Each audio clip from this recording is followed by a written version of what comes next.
PS news में आपका इस्तकबाल है। मैं हूं आपका दोस्त मोहम्मद जावेद।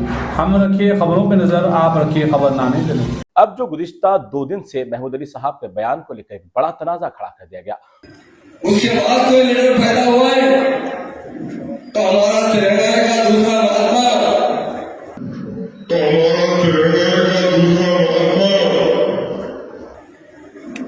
1954 में केसीआर साहब पैदा हुए।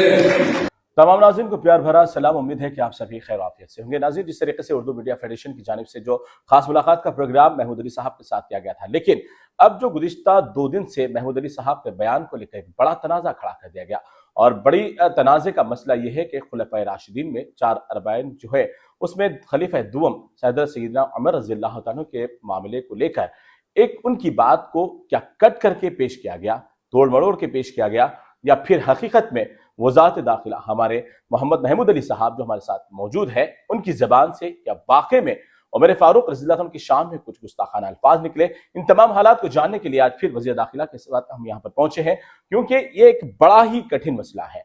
क्योंकि इस्लाम के अंदर जब भी मुखालिफत में आवाज़ उठती है तो सब जानते हैं कि शहर के हालात क्या हो जाते हैं, लेकिन इस तनाज़े को ठंडा करने के लिए वज़ारत दाखिला का वज़ाहत बयान ज़रूरी है। तो सबसे पहले मैं आपका फिर से खैर मकदम करूँगा कि जिस तरीके से महमूद अली साहब आपके ऊपर बड़ा इल्ज़ाम ये लगाया जा रहा है कि आपने हज़रत उमर रज़ियल्लाहु तआला अन्हु की शान में गुस्ताखी की है, उनको आपने केसीआर के ताबे की है, ये बड़ी बात नौज़ बिल्लाह। तो इसके ऊपर क्या कहेंगे वज़ाहती बयान में आप? अब्दुल्ला भाई, ये कभी सोच भी सकते हैं? कोई भी बात बताना चाहता हूँ। जी, उमर रज़ियल्लाहु अन्हु के सामने तो हजारों की गर्दनें भी शहीद कर दी जाए तो मामूली बात है। जी, हम बड़ा एहतराम करते हैं, हम मुसलमान हैं। बराबर। हम जो है महात्मा गांधी से कंपेयर किया गया, क्योंकि हम हमेशा केसीआर साहब को दूसरा गांधी करते हैं। जी, हमने खुद कहा कि हमारे तेलंगाना के दूसरे गांधी जी, केसीआर साहब जन्म के बारे में कहे। जी। आप देख लीजिए, आप तफसील से हमारे बयान को दीजिए। एक चैनल वाले ने उसे, जो हमारे अपोजिट में काम कर रहा है, उसे तोड़ मोड़ के पेश किया गया। जी, और मैं कल खुद बहुत बड़े बड़े उलमाओं के साथ बैठा था, मुफ्तियों के साथ बैठा था खम्मम में, जी, पूरा उस पर डिस्कस भी किया और कहा कि वो तोड़ मोड़ के पेश करने के बाद भी किसी को तकलीफ है तो मैं दिल से माफी चाहता हूँ, कहा। जी, और मैं तो बहुत एहतराम करने वाला आदमी हूँ, और उलमा, बहुत उलमाओं को और मशाखीन हजरात को, और खासकर हमारे खुलफा राशिदीन तो बहुत बड़े हैं, वो बराबर। किधर से किधर मिला सकते हैं। आप ये मैं माजरत से कहना चाहता हूँ कि लोग इस तरह से सोच रहे हैं, वो बहुत, हम तो ख्वाब में क्या सोच भी नहीं सकते ऐसी बात। आपकी बात को लेकर मतलब तमाम मुसलमानों में बरहमी की लहर फैली हुई है कि हकीकत में आपकी जो वीडियो को तोड़ मड़ोड़ के पेश किया गया उसके तो हम वजाहत करेंगे, लेकिन आप उन तमाम लोगों को जो बरहमी की हालत में है, आपके खिलाफ बहुत सारे नाजिबा अल्फाजों का भी इस्तेमाल हो रहा है, उनके लिए क्या कहेंगे आप? मैं उनसे कहता हूँ कि आप सोचिए, जी, हम भी मुसलमान हैं और हम भी बहुत हलाल रोजी खाते हैं, बहुत पक्के मुसलमान हैं, बहुत ईमान पे चलने वाले मुसलमान हैं। हम किसी तरह किसी कोने में भी इस बात नहीं सोच सकते। जी, हमारी गर्दन भी कट जाएगी तो हम नहीं सोच सकते खुलफाए राशिदीन का जो मुकाम होता है। जी, मैंने कहा कि महात्मा गांधी से किसी ने सवाल किया था कि आप कैसा हिंदुस्तान देखना चाहते हैं, जी, हमने सुना तो है चूंकि वो। महात्मा गांधी इस्लामी लीडर से बहुत अच्छा वाकिफ थे, जी, उन्होंने कहा मैं बहुत से लोगों के बारे में, हुक्मरानों के बारे में पढ़ा हूँ, और सबसे अच्छा रूल रहा तो हजरत उमर फारूक रज़ियल्लाहु अन्हु का जमाने का रूल रहा है। उसी तरह का रूल जो है मैं देखना चाहता हूँ, इस तरह अमन, उस तरह जी, तरक्की चाहता हूँ।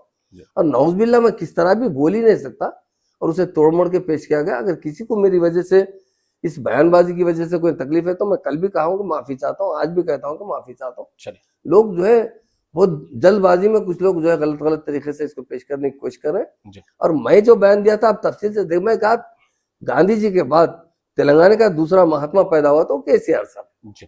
तो यानी वजाहती तौर पर यह वाज़ेह है कि महमूद अली साहब का जो बयान था कि महात्मा से किसी ने सवाल किया कि किस तरीके का आप रोल चाहते हैं, तो उन्होंने उमर फारूक रज़ियल्लाहु अन्हु के दौर की बात कही, और यहाँ पर इनके बात को किस तरीके से तोड़कर पेश किया गया वो हम आपको बराबर हमारे अपने तमाम मीडिया चैनल्स के जरिए बताएंगे। लेकिन मैं उन तमाम से भी कहना चाहता हूं कि कुछ मफाद परस्ती, चाहे आपके अपने मुखासिमत किसी भी ताल्लुक से हो, कोई भी सियासी पार्टी से आपका ताल्लुक हो, लेकिन मजहब इस्लाम को लेकर आप जिस तरीके से तनाज़ा खड़ा कर रहे हैं, ये आपके अपने लिए नुकसानदा हो सकता है, ये शहर के लिए नहीं बल्कि आलम इस्लाम के लिए नुकसानदा हो सकता है। तो मैं आप सभी उन हजरात को भी इंतबाह देता हूं कि बेवजह इंतखाबी मौसम के दौरान इस तरीके से खुलफाए राशिदीन को लेकर हो या इस्लामी मज़ाहिब के ताल्लुक से हो, किसी भी मजहब के ताल्लुक से आप अपने चंद वोट हासिल करने के लिए मुसलमानों के जज्बात को मजरू ना करें। तो इस तरीके से हमारी खास मुलाकातें जारी रहेगी, लेकिन हजरत उमर रज़ियल्लाहु अन्हु के बात को लेकर जो तनाज़ा खड़ा किया दिया गया उस मामले का खुलासा करने के लिए हम वज़ारत दाखिला के पास मौजूद हुए और उन्होंने फिर एक मरतबा अवाम उन्नास के दिल को पहुंचने वाली ठेस को लेकर माफी मांगी है और उन्होंने कहा कि अगर आप हकीकत जानना चाहते हैं तो इस वीडियो को जरूर देखें। बड़े बड़े बुजुर्ग हजरात हैं, एक साहबी ने गांधी जी से सवाल किया, हिंदुस्तान की आजादी के लिए तो आप लड़े, शायद कुछ दिन में हिंदुस्तान आजाद हो जाएगा, आप किस तरह की हुकूमत चाहते हैं? तो गांधी जी ने क्या जवाब दिया? उमर फारूक रज़ी अल्लाह के जमाने की हुकूमत थी, वैसी हुकूमत हिंदुस्तान में चाहते हैं। क्योंकि तारीख बताती है दुनिया में कभी इंसाफ हुआ है, हज़रत उमर फारूक रज़ी अल्लाह के जमाने में इंसाफ हुआ है। उसके बाद कोई लीडर पैदा हुआ है तो हमारा तिरंगा का दूसरा महात्मा, तो हमारा तिरंगा का दूसरा महात्मा 1954 में केसीआर साहब पैदा हुए। उसके बाद कोई लीडर पैदा हुआ है तो हमारा तिरंगा का दूसरा महात्मा 1954 में